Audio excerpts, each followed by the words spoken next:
अस्सलाम वालेकुम। मैं हूं प्रोफेसर ताहिर सिप्तान। आप देख रहे हैं मेरा यूट्यूब चैनल द नॉलेज। आज की इस वीडियो में हम डिस्कस करेंगे कि ऑपरेटिंग सिस्टम में डेडलॉक को कैसे हैंडल किया जाता है। ऑपरेटिंग सिस्टम में डेडलॉक हैंडल करने के लिए कौन-कौन से मेथड्स यूज किए जाते हैं।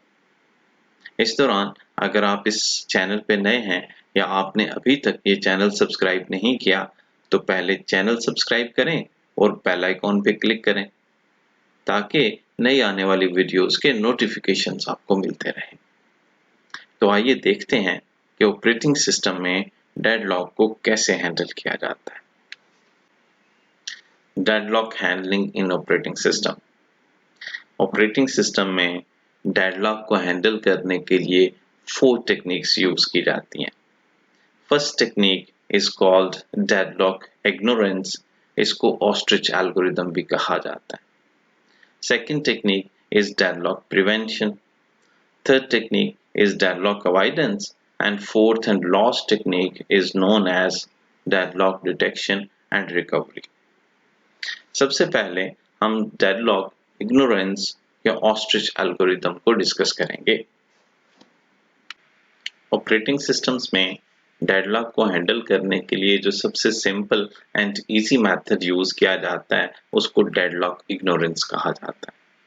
डेडलॉक इग्नोरेंस मीन्स कि डेडलॉक को इग्नोर किया जाए और डेडलॉक को हैंडल करने के लिए कोई कोड नहीं लिखा जाए बिकॉज डेडलॉक्स रेयरली अकर होंगे या फिर डेडलॉक अकर नहीं होंगे।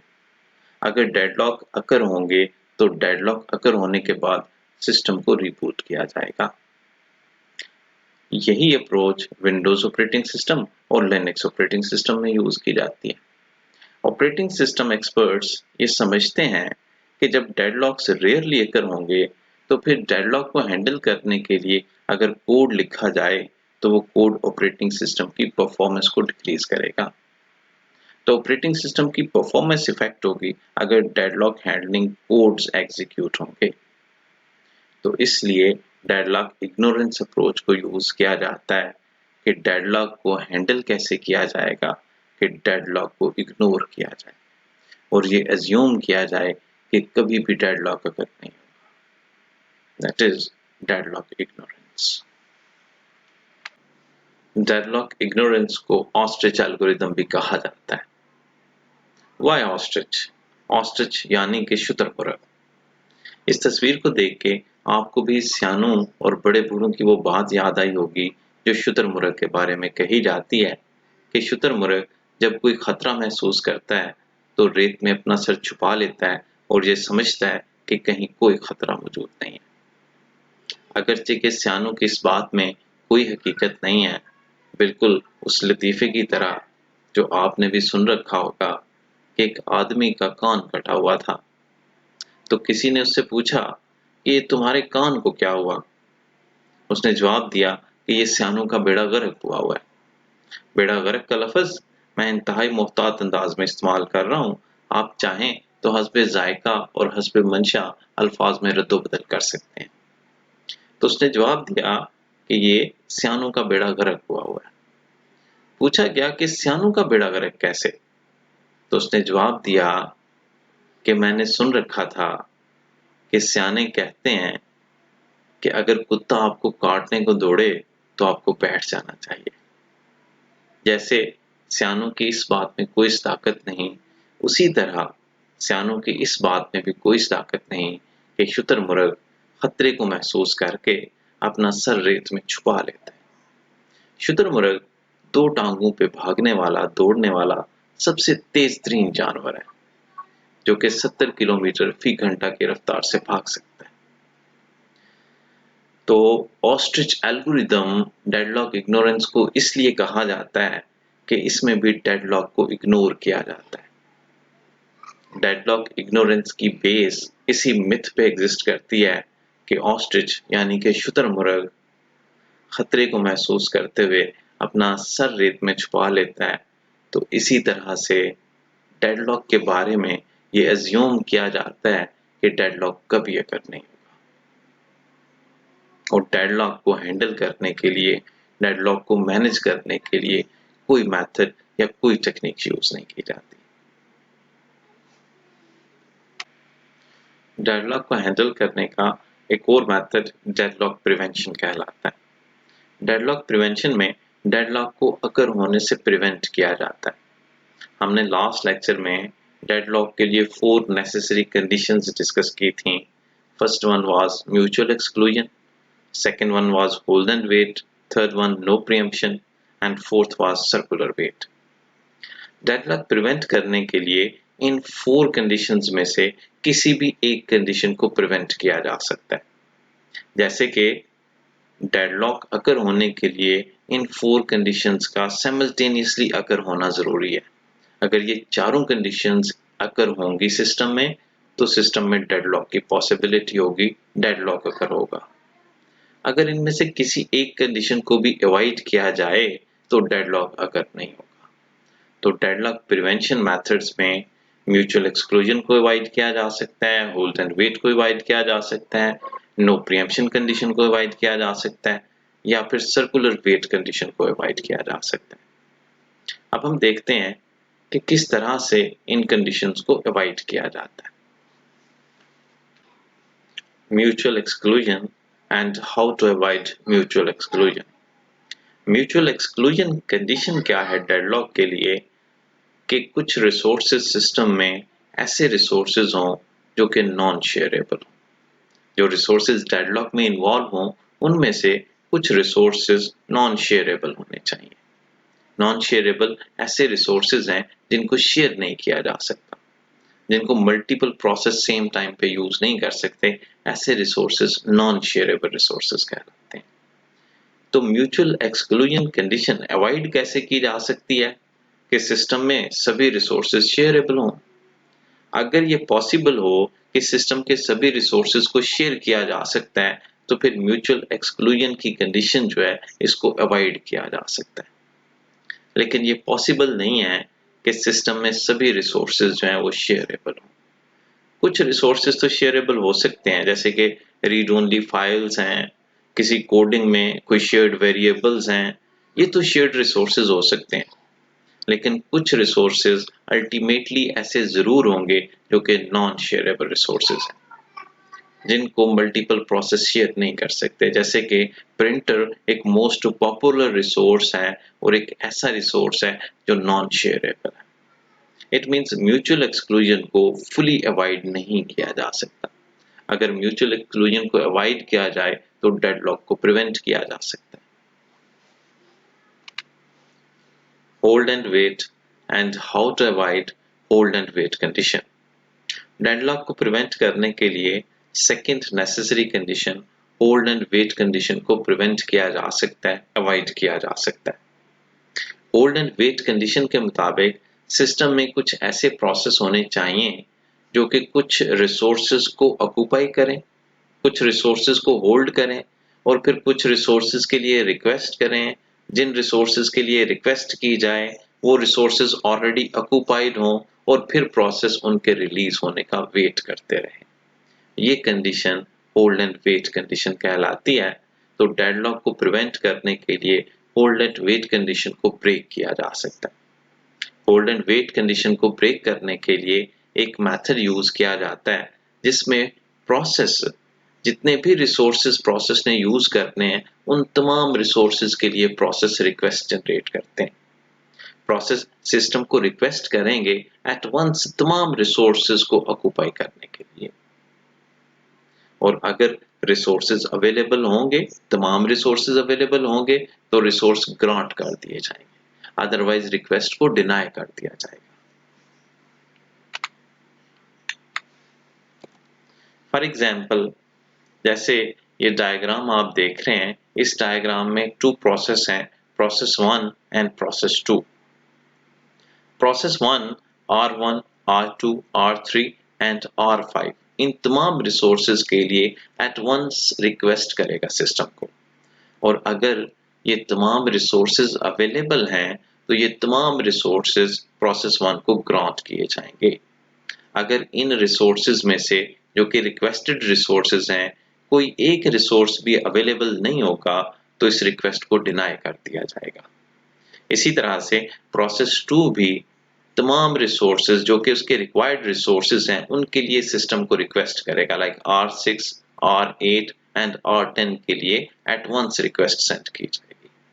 अगर ये रिसोर्सेज अवेलेबल होंगे तो ये तमाम रिसोर्सेज एलोकेट किए जाएंगे, ग्रांट किए जाएंगे, अदरवाइज रिक्वेस्ट डिनाई कर दी जाएगी। इस अप्रोच का एक ड्रॉबैक है, एक डिसएडवांटेज है, और वो डिसएडवांटेज है रिसोर्स वेस्टेज का, कि एक प्रोसेस जब रिसोर्सेज को ऑक्यूपाई करेगा तो मे बी वो उन रिसोर्सेज को भी यूज भी ना करे।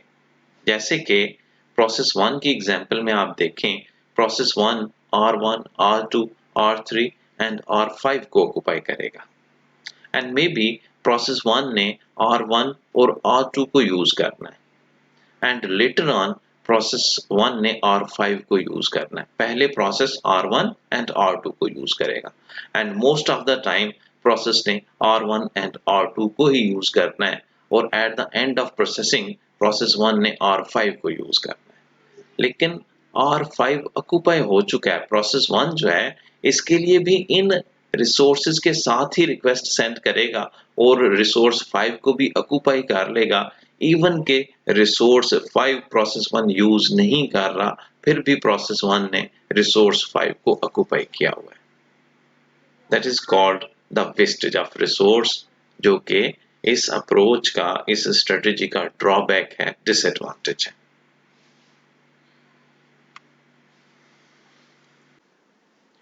होल्ड एंड वेट कंडीशन को ब्रेक करने के लिए एक और स्ट्रेटेजी यूज की जाती है, जिसके मुताबिक एक प्रोसेस जब किसी नए रिसोर्स के लिए रिक्वेस्ट करेगा तो नए रिसोर्स के लिए रिक्वेस्ट करने से पहले वो अपने तमाम हेल्ड रिसोर्सेज को रिलीज करेगा, और उसके बाद उन तमाम रिसोर्सेज के लिए री रिक्वेस्ट करेगा जो रिसोर्सेज उसने ऑलरेडी होल्ड किए हुए थे। तो तमाम रिसोर्सेज जो कि ऑलरेडी हेल्ड रिसोर्सेज थे प्लस न्यू रिक्वायर्ड रिसोर्सेज हैं, इन सब के लिए एक सिंगल रिक्वेस्ट सेंड की जाएगी, और अगर ये रिसोर्सेज अवेलेबल होंगे तो ये रिसोर्सेज ग्रांट किए जाएंगे और प्रोसेस अपनी प्रोसेसिंग को कंटिन्यू करेगा। जैसे कि इस डायग्राम में आप देख सकते हैं कि प्रोसेस 1 जो है ये रिसोर्स नंबर 5 को रिक्वेस्ट करना चाहता है। जब प्रोसेस 1 रिसोर्स 5 के लिए रिक्वेस्ट करना चाहता है तो पहले ये अपने हेल्ड रिसोर्सेज को रिलीज करेगा।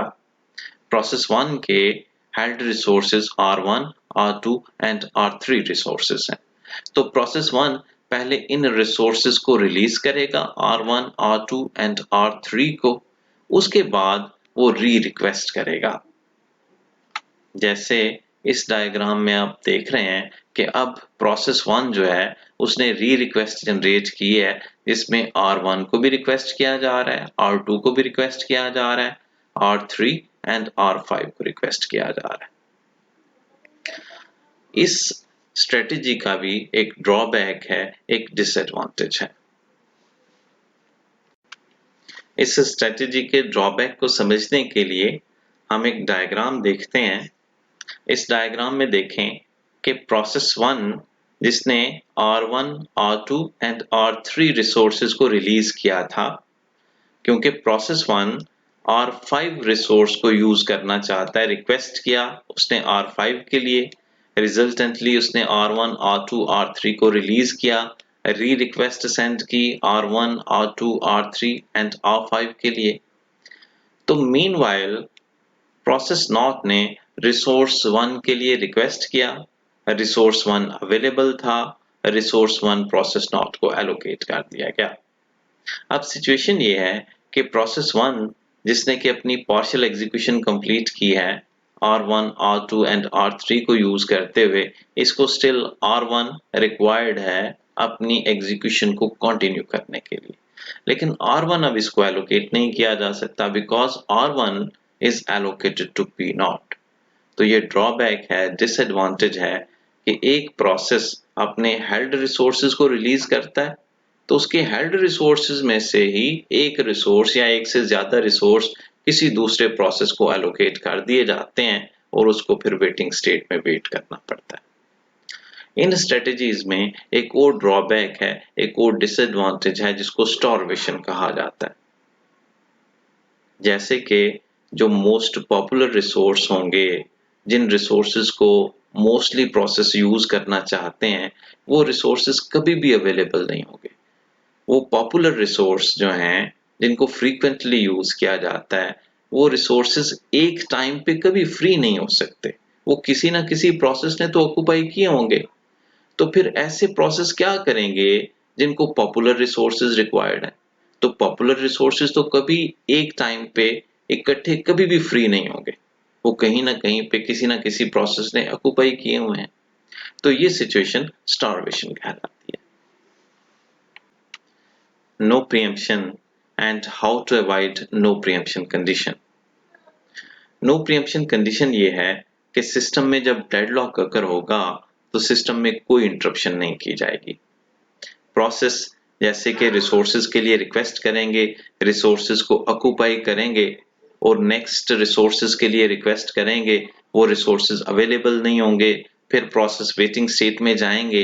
तो इस सारी सिचुएशन में जबकि डेडलॉक अकर हो रहा होगा, कोई भी इंटरप्शन नहीं की जाएगी। तो इस कंडीशन को अवॉइड कैसे किया जा सकता है? इंटरप्शन के थ्रू अवॉइड किया जा सकता है।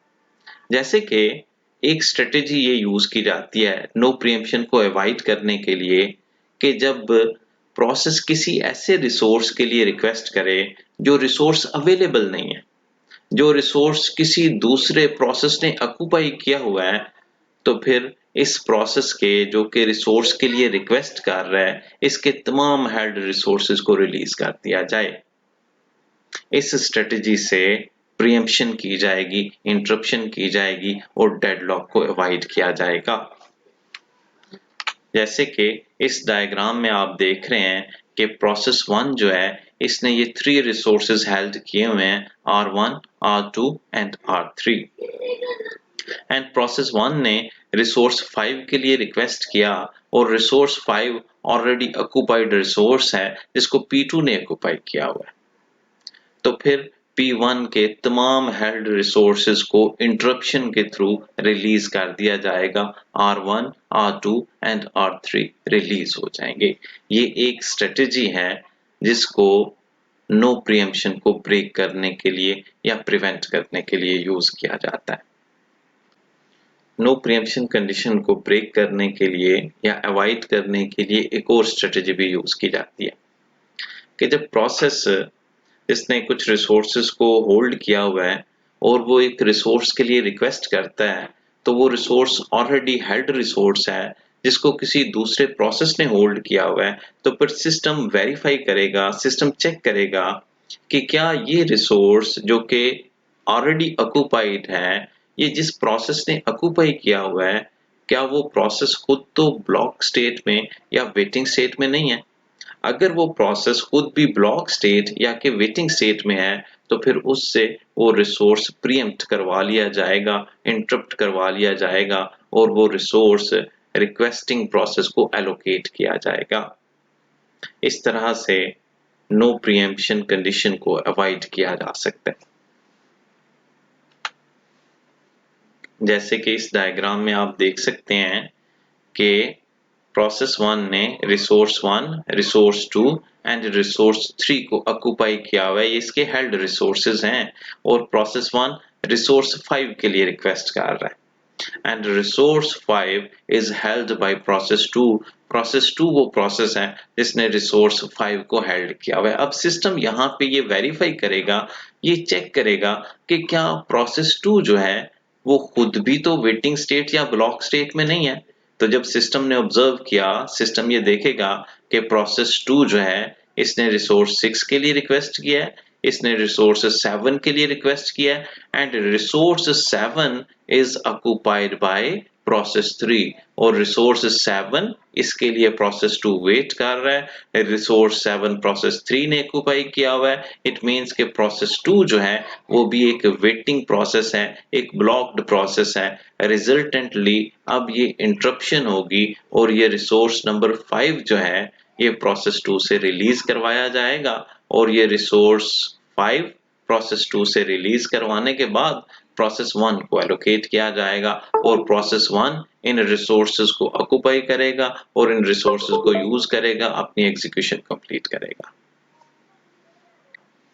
Circular wait and how to avoid circular wait condition.